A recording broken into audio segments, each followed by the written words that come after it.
രോഗങ്ങളെയും രോഗശക്തികളെയും നിർവീര്യമാക്കുന്ന ബന്ധന പ്രാർത്ഥന. ആയിരുന്നവനും ആയിരിക്കുന്നവനും വരാനിരിക്കുന്നവനും സർവശക്തനും ദൈവമായ കർത്താവ് പരിശുദ്ധൻ പരിശുദ്ധൻ പരിശുദ്ധൻ. 3 തവണ ഇങ്ങനെ ആവർത്തിച്ച് പ്രാർത്ഥിക്കണം.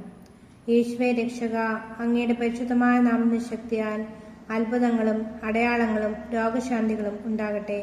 എൻ്റെ ശരീരത്തെയും ജീവിതത്തെയും കുടുംബത്തെയും തകർത്തുകൊണ്ടിരിക്കുന്ന എല്ലാ രോഗങ്ങളെയും രോഗബന്ധനങ്ങളെയും യേശുവിൻ്റെ അധികാരമുള്ള നാമത്തിൽ ഞാൻ വിച്ഛേദിക്കുന്നു. എല്ലാ രോഗശക്തികളും രോഗത്തിന് കാരണമായ പൈശാചശക്തികളും ശാപശക്തികളും യേശു കർത്താവിൻ്റെ നാമത്തിൽ ഞാൻ ബന്ധിച്ച് ബഹിഷ്കരിക്കുന്നു. രോഗാണുക്കൾ യേശുനാമത്തിൽ നിർവീര്യമാകട്ടെ. രോഗങ്ങളും അതിൻ്റെ ദുഃഖങ്ങളും യേശുവിൻ്റെ നാമത്തിൽ എന്നെയും എൻ്റെ കുടുംബത്തിലുള്ളവരെയും വിട്ടുപോകട്ടെ. മനസ്സിൻ്റെ ആകുലതകളും ഭയവും ഉത്കണ്ഠയും നിരാശയും സ്വയം വെറുപ്പും മടുത്തവസ്ഥയും യേശുവിൻ്റെ നാമത്തിൽ സൗഖ്യമാക്കട്ടെ. യേശുവിൻ്റെ രക്തത്തിൻ്റെ യോഗ്യതയാൽ വിശുദ്ധ കുരിശിൻ്റെ അടയാളത്താൽ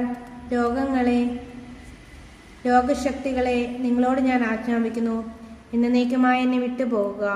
ഇനി ഒരിക്കലും എന്നിലേക്ക് മടങ്ങി വരരുതെന്ന് നസ്രായൻ യേശു നാമത്തിൽ നിങ്ങളോട് ഞാൻ കൽപ്പിക്കുന്നു. യേശുവിൻ്റെ മുറിവിനാൽ ഞാൻ സൗഖ്യമാക്കപ്പെട്ടിരിക്കുന്നു.